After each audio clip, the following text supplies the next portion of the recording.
Joining us exclusively from Madison, Wisconsin is Tegan's father, Dr. Alex Marti, along with their attorney, Stuart Grossman. Thank you both for joining us this morning. Good morning. Dr. Marti, first off, how's your daughter doing? Well, presently she's stable. She's still in very critical condition, and the future will probably be some major surgeries and a great deal of recovery. But right now she's stable, but still in very critical condition. Your daughter saw this attraction on a show on the Travel Channel. She clearly fell in love with it. When she first said to you, "Daddy, I want to go do this thing," what was your thought?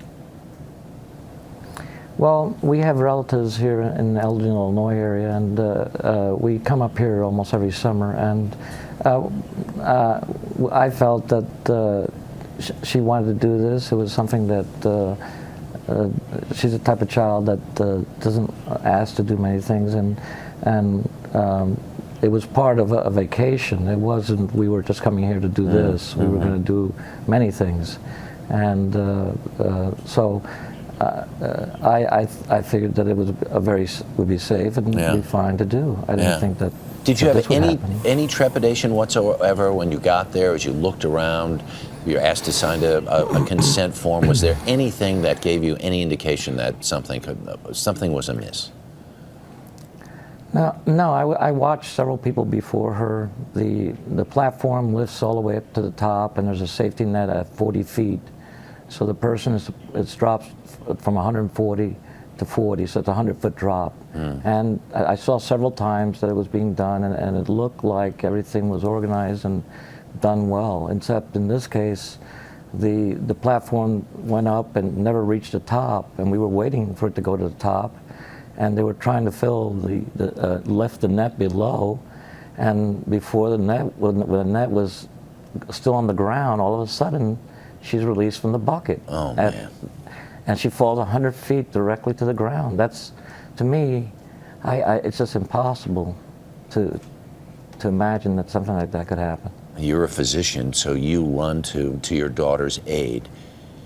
What kind of condition was she in when you reached her? She was dead. She was basically unconscious, not moving, and laying flat on her back with blood coming out of her ears, her nose. It was just a horrible, horrible scene. And at the moment she fell and I heard that loud thud, I just assumed she was dead.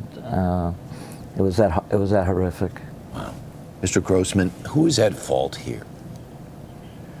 Well, for sure, the person who released Tegan early, before this had reached its safe height, and who didn't bother to check to see if the nets that were going to catch her were in place.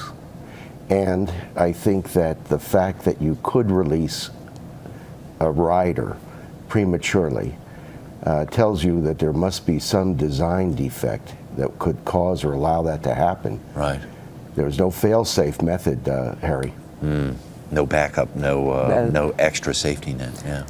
No backup, no safety net in place, and you know, this fellow had to make a conscious move to release Tegan. Yeah. You can't just do it inadvertently. It has to be a conscious move. Why?